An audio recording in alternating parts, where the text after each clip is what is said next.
Welcome to the Halfwood Press studio. Today we're testing mini Halfwood Press number 47. It's way to Alaska this week, and with every Halfwood Press I make, I do a test.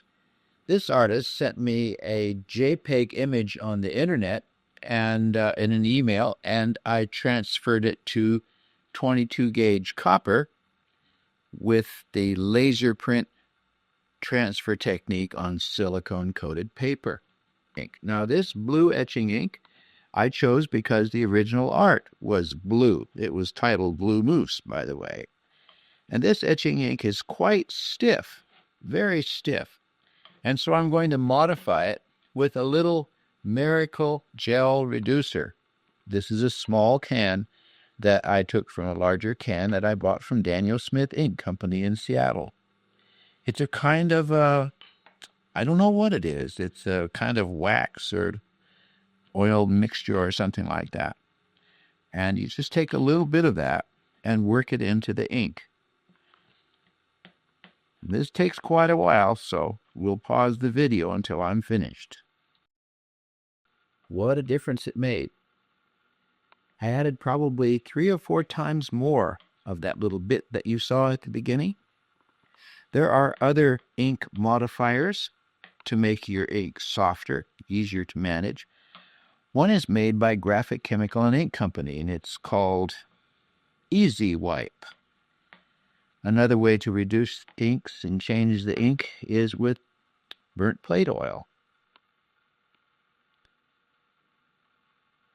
There's still another way, and that's with Flash Oil 470. Another Daniel Smith product.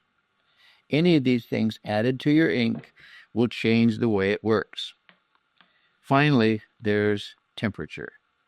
This is a little hot plate that is warming up, and when I wipe my plates, I often warm the plate. Also, when I print the plate, I warm it first. Now I'm ready to ink up the plate. Take a little bit. Be careful not to scratch the plate with this steel spatula. Another way to spread the ink out, which is a little safer, is to use a little chip of 4-ply mat board onto the hot plate. The ink will immediately get a lot softer, but you don't overheat the plate. It shouldn't be so hot that you can't pick it up. What I'm using underneath is called a sticky board. It's that kind of plastic pad that you can buy in kitchen supply stores to keep things from sliding around. And I stapled it to a piece of plywood, so it makes a handy little device for holding your plate while you're inking and wiping.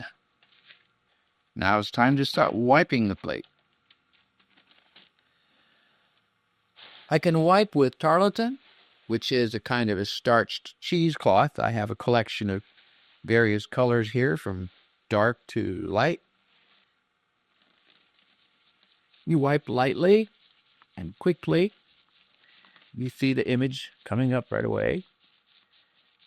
But you don't want to overdo the tarlatan wiping.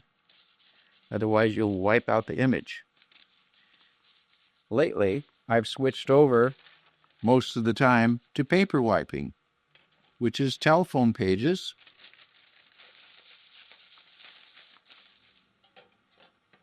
Not too hot to handle. Onto the sticky pad.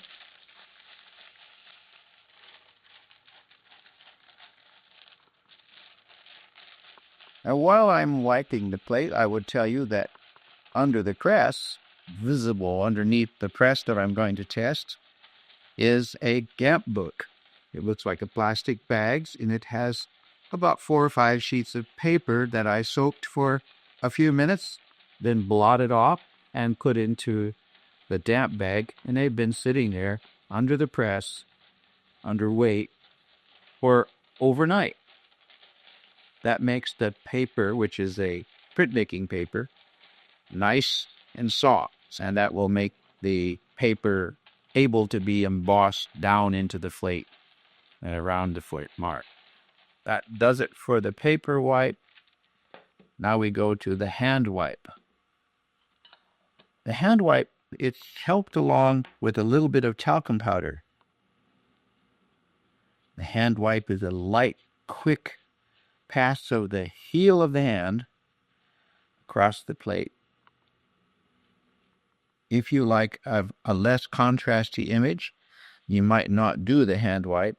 You might also add more oil to your ink. Now some cleaning on the edges.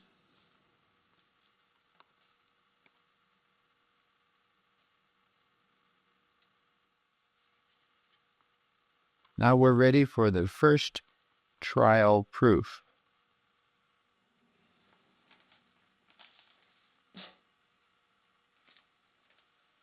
I'm going to put this material under the mini Halfwood press because it only weighs 12 pounds, and until you become accustomed to it, it might tend to walk around. Now here's how you load the press. First, I tighten the top roller all the way down to the bed, and then I count the turns: 1, 2, 3, 4, 5 half turns, 6, 7, 8, 9, 10 half turns, which is about 5 turns total. And then it's pretty easy to start the roller under. Then I tighten it back down. 1, 2, 3, 4. I have 2 kinds of paper in here. I believe this one is Arches cover.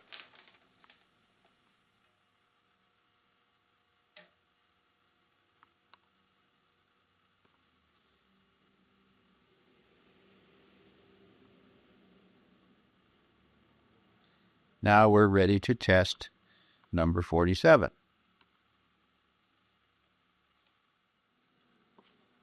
Now we pull the proof.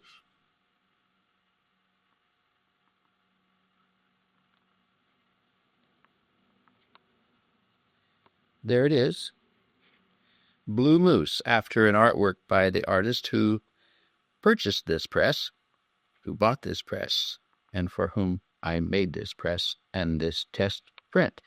Owners always get the print, the plate, and all the little pieces and parts that went into making it. So this completes the test. Thank you for watching. To make a silly transfer etching, you print on that throwaway backing from label stock. I worked from an image from Photoshop and printed it on a laser printer. And then I used a laminator to transfer the image to a copper plate. And I peeled off that backing paper and it left the toner on the copper. Then I etched it in ferric chloride. After I put on an aqua tint, I put the aqua tint on to reinforce the toner. It takes about 7 seconds to lay the aqua tint powder, and then I fuse it on with a hot plate. Then I thought this one needed a little reinforcement with some spray paint and some touching up with rosin stop out before it went into the ferric chloride. Took it out of the ferric chloride, washed it off, and sometimes I like to give it a bath in vinegar with a little salt. It sort of brightens up the image after it's been in that bath. Then I rinse it off again. Blow it dry and check to see how the etching went. Looked beautiful. So I cleaned it off with alcohol, it takes away the rosin, and then lacquer thinner. I had a fan going in the background. It dissolves the black toner, and there's my plate.